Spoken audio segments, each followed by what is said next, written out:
Halo, selamat sore mahasiswa Widya yang saya kasihi. Ketemu lagi dengan Bu Eta ya, dengan pembahasan bagaimana cara kita membuat proposal penelitian ya. Kita lanjut kembali ya bahasan kita ya. Tujuannya tentunya supaya kalian mampu membuat proposal penelitian dan mengetahui apa saja sih ciri-ciri proposal penelitian ya.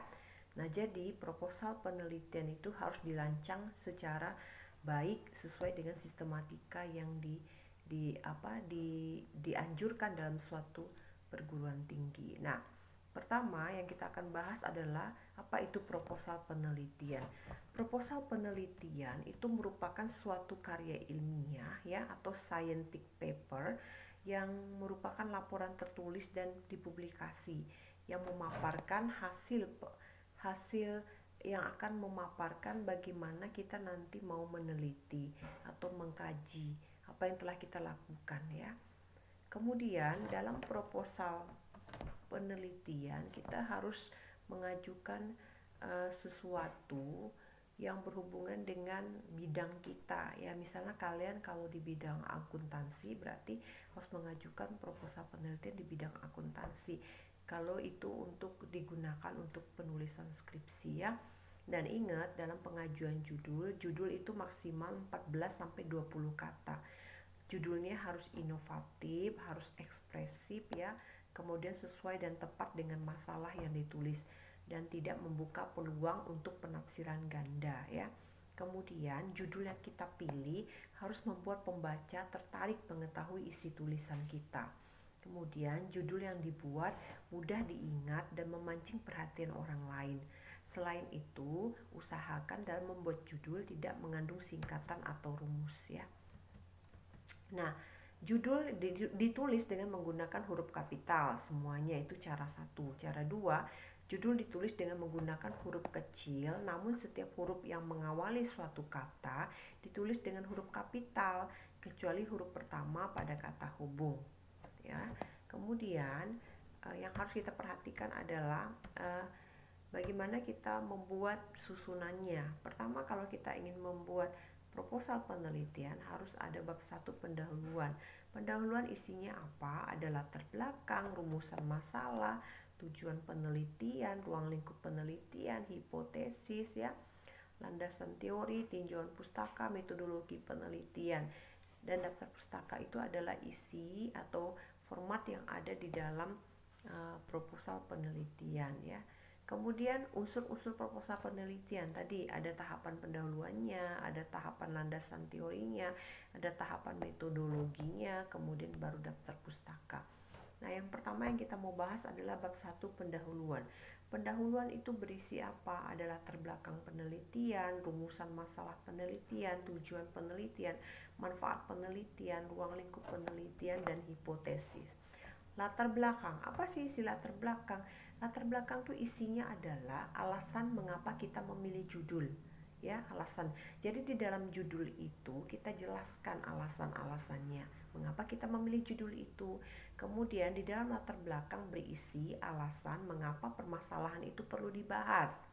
Kemudian kita juga menyampaikan di dalam latar belakang ya, kita sampaikan hubungan antara kondisi saat ini, fakta dengan kondisi ideal.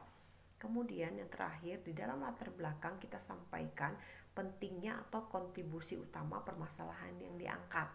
Jadi misalnya gini ya, pertama latar belakang penelitian kita kan, alasan mengapa memilih judul. Misalnya judulnya adalah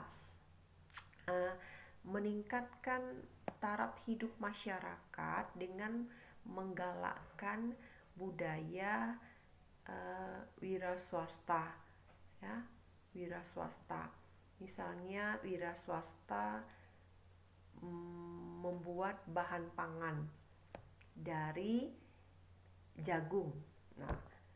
Nah, kita jelaskan mengapa judul itu kita pilih, mengapa kita ingin membahas tentang meningkatkan perekonomian masyarakat dengan wira swasta mengolah jagung. Itu kita jelaskan alasannya mengapa.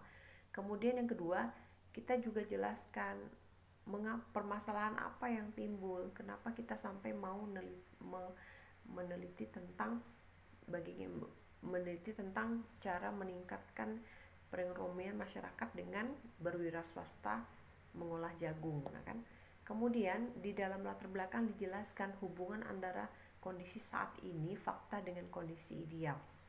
Hubungan antara kondisi saat ini tentunya kan, kalau berdasarkan judul yang saya berikan contoh tadi, berarti kondisi saat ini kita dalam keadaan krisis ekonomi sehingga banyak terjadi pengangguran. Itu saat ini ya, kondisi saat ini faktanya. Nah, kondisi idealnya apa? Kondisi idealnya kita ingin mengurangi pengangguran ya, meminimalisasi pengangguran dengan cara tadi meningkatkan wira swasta dengan mengolah jagung itu tadi ya. Kemudian pentingnya kontribusi di dalam latar belakang juga dijelaskan apa manfaat atau kontribusi itu kan artinya bagaimana sesuatu itu berperan. Nah, apa perannya ya, apa kontribusinya, apa manfaatnya penelitian itu bagi masyarakat. Nah, tentunya dengan adanya kalian meneliti tentang cara meningkatkan perekonomian dengan wira swasta mengolah jagung, itu kan kontribusinya adalah pertama membantu pemerintah mengurangi pengangguran, kemudian membantu masyarakat meningkatkan taraf hidup, kan begitu ya. Itu dari segi latar belakang. Kemudian perumusan masalah. Nah, berdasarkan buku di dalam pendapat Franklin, Whelan, dan Yun ya tahun 2012 dikatakan bahwa kalau kita membuat rumusan masalahnya harus visible. Visible itu masalahnya harus mudah diteliti. Ya, jangan membuat masalah yang sulit untuk diteliti.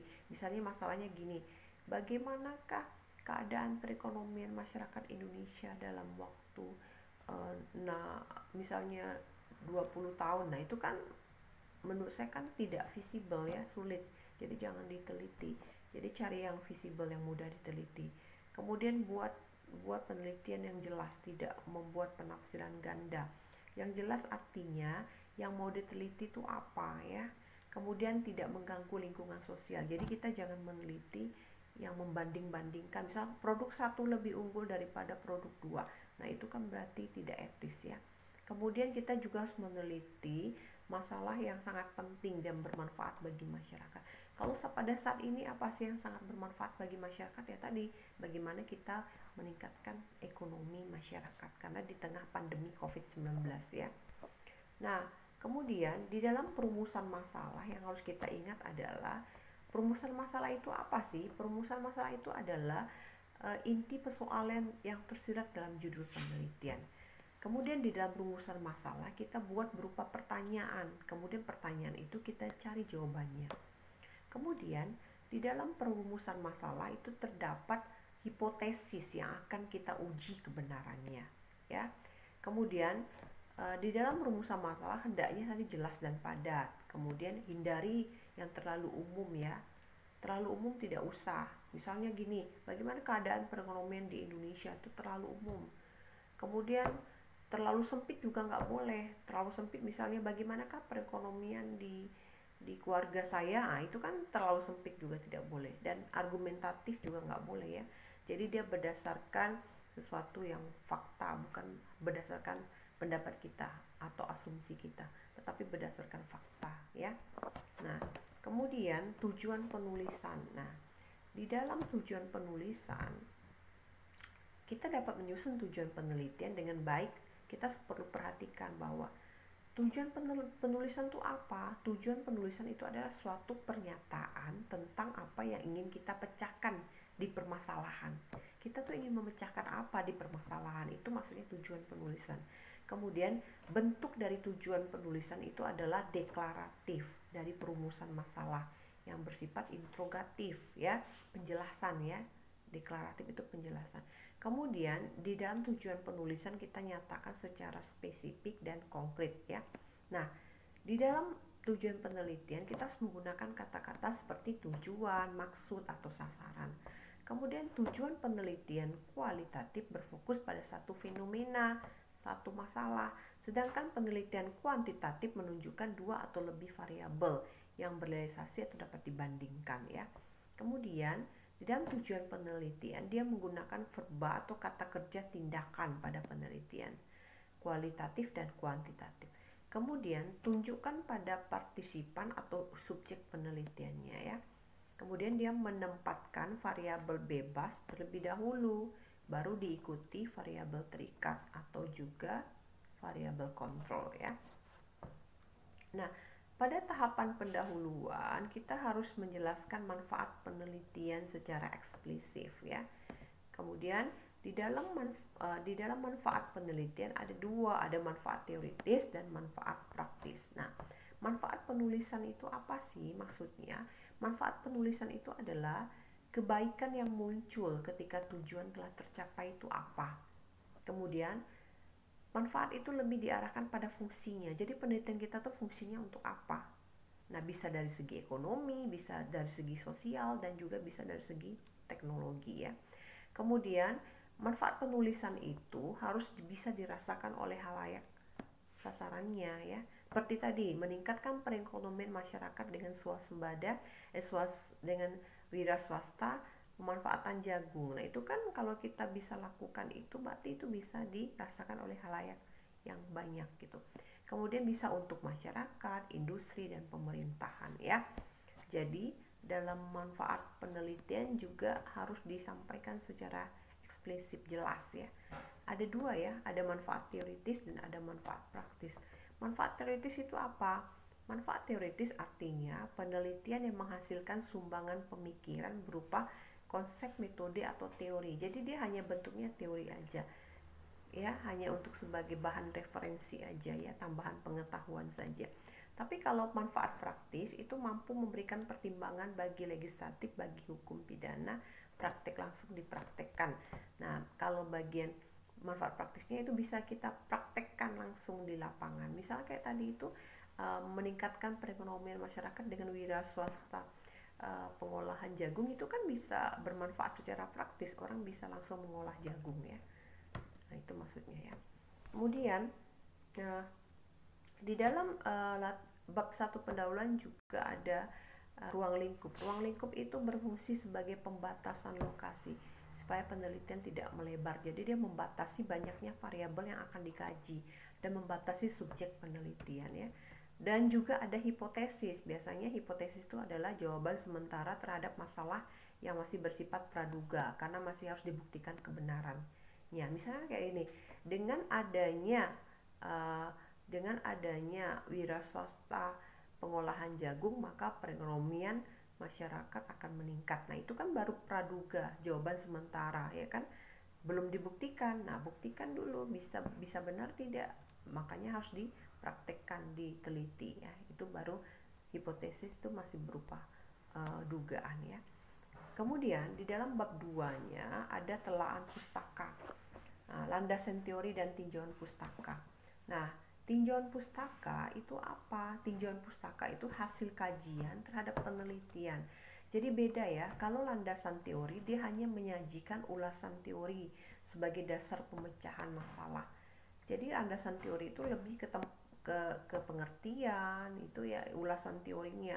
Kemudian kalau tinjauan pustaka dia lebih menyajikan penelitian orang, mengulas penelitian terdahulu ya sebagai dasar perbandingan ya.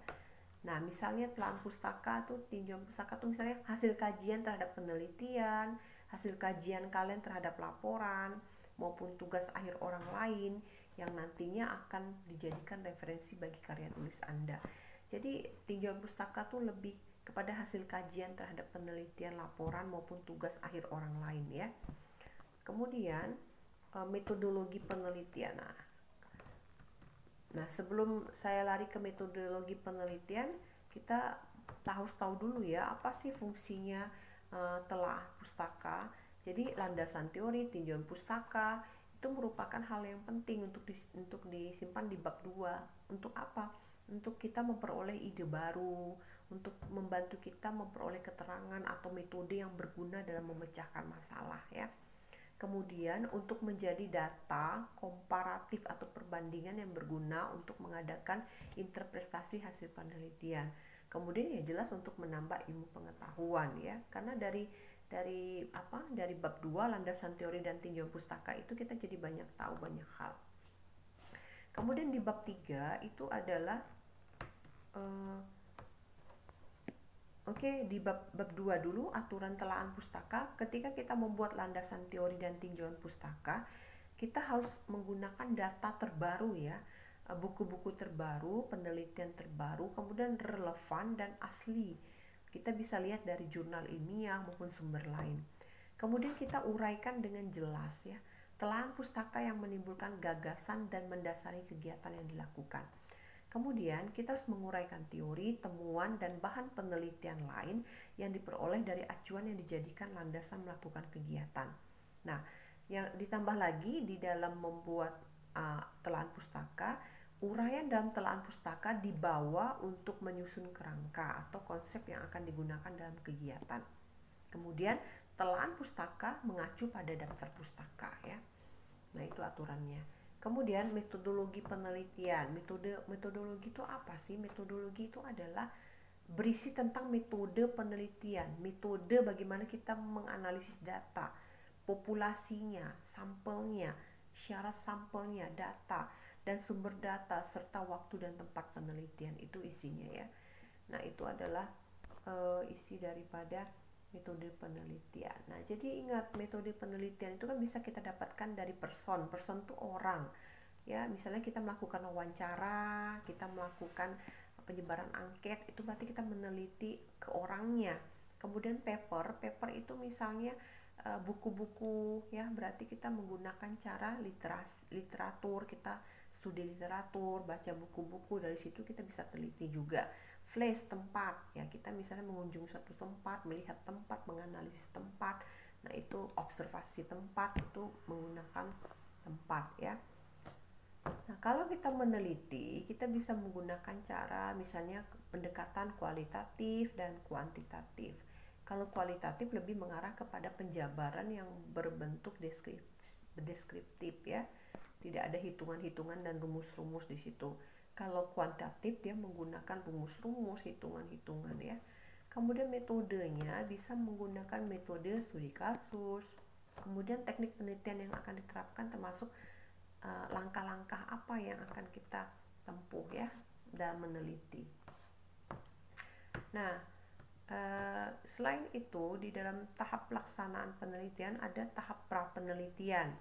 Kemudian ada tahap analisis data. Nah, tahap-tahap penelitian, tahap analisis data itu dilihat ya, kemudian harus dijelaskan secara detail. Nah, yang paling penting adalah di dalam membuat proposal penelitian, kita harus tahu dulu bahwa di dalam membuat proposal penelitian kita harus menggunakan daftar pustaka ya. Menggunakan daftar pustaka. Apa itu daftar pustaka? Daftar pustaka memuat seluruh sumber pustaka yang kita gunakan sebagai acuan dalam suatu karya ilmiah. Nah, kemudian cara penulisan daftar pustaka harus dilakukan secara konsisten ya. Umumnya disusun menurut abjad ya, harus berurutan. Kemudian ikuti ketentuan khusus yang berlaku. Tata caranya berbeda di tempat yang berbeda. Kemudian disusun berdasarkan abjad merujuk nama belakang penulis. Nah, penulisan daftar pustaka pertama itu bisa menggunakan kalau berdasarkan buku ya, kalau berdasarkan buku, nama pengarang, tahun buku, judul buku, kota penerbit, dan nama penerbit ya. NTJKN kalau dirumuskan ya. Kemudian judul bukunya dimiringkan. Kalau berdasarkan jurnal, maka nama pengarang, tahun, judul artikel, nama jurnal, volume, nomor halaman ya. Kemudian kalau berdasarkan internet, nama pengarang, kemudian judulnya apa, alamat website, kemudian tanggal akses ya. Nah, yang tidak kalah pentingnya adalah struktur teksnya. Di dalam pendahuluan kita menggunakan paragraf atau jenis karangan yang bersifat eksposisi dan deskripsi ya. Kemudian landasan teori menggunakan review ya. Kemudian metodologi penelitian menggunakan deskripsi atau meliputi laporan prosedur. Nah, mahasiswa demikian yang dapat saya sampaikan ya. Sampai jumpa. Nanti kita boleh lanjutkan di dalam modul dan latihannya di dalam modul. Oke, selamat sore, sampai jumpa, salam sehat.